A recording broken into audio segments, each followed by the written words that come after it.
রাধে রাধে। জানো তো আজকে দেখলাম ফ্রিজে অনেকটা পনির পড়ে রয়েছে, বেশ কিছু পনির।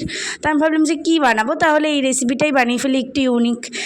তার জন্য আমি কিছুটা পুদিনা পাতা, ধনে পাতা, কাঁচা লঙ্কা আর নিয়ে নিয়েছি আদা আর দই দিয়ে ভালোভাবে একটা মিক্সার করে মিক্সারটা বাটিতে ঢেলে নিয়ে তার মধ্যে একটু বেসন আর দিয়ে দিয়েছি গরম মশলার গুঁড়ো, চাট মশলা আর একটু লবণ দিয়ে ভালোভাবে ফেটিয়ে নিতে হবে। একটা চামচের সাহায্যে সুন্দর করে ফেটিয়ে নিয়ে তার মধ্যে পনিরের কিউব আর ক্যাপসিকামের কিউব দিয়ে ভালোভাবে মাখিয়ে নিতে হবে। একটা চামচের সাহায্যে সুন্দরভাবে মাখিয়ে নিতে হবে। তারপর একটা স্টিক নিয়ে তার মধ্যে একটা ক্যাপসিকাম, একটা পনির, আবার একটা ক্যাপসিকাম পনির দিয়ে ভালোভাবে ভরে নিতে হবে। যেভাবে দেখাচ্ছি সেভাবেই করে নিতে হবে, একটুখানি ঠেসে ঠেসে দেবেন। তারপর দিয়ে একটা ফ্রাই প্যানে বাটার, তেল বা ঘি যেটা দিন এখনও গরম করে তারপরে উপর দিয়ে ওই যেই মশলাটা আমরা করেছিলাম সেটা দিয়ে ভালোভাবে নিতে হবে। তারপর আমি একটা ব্রাশের সাহায্যে উপরে ঘি দিয়ে একটু মেখে নিলাম।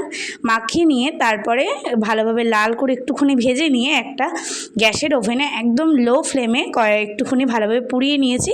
তারপর নামানোর 1 মিনিটও না, অল্প একটুখানি ভালোভাবে একটু হাই ফ্লেমে একটুখানি পুড়িয়ে নিতে হবে। তারপর লেবুর রস দিয়ে নামিয়ে নিলেই রেডি আমাদের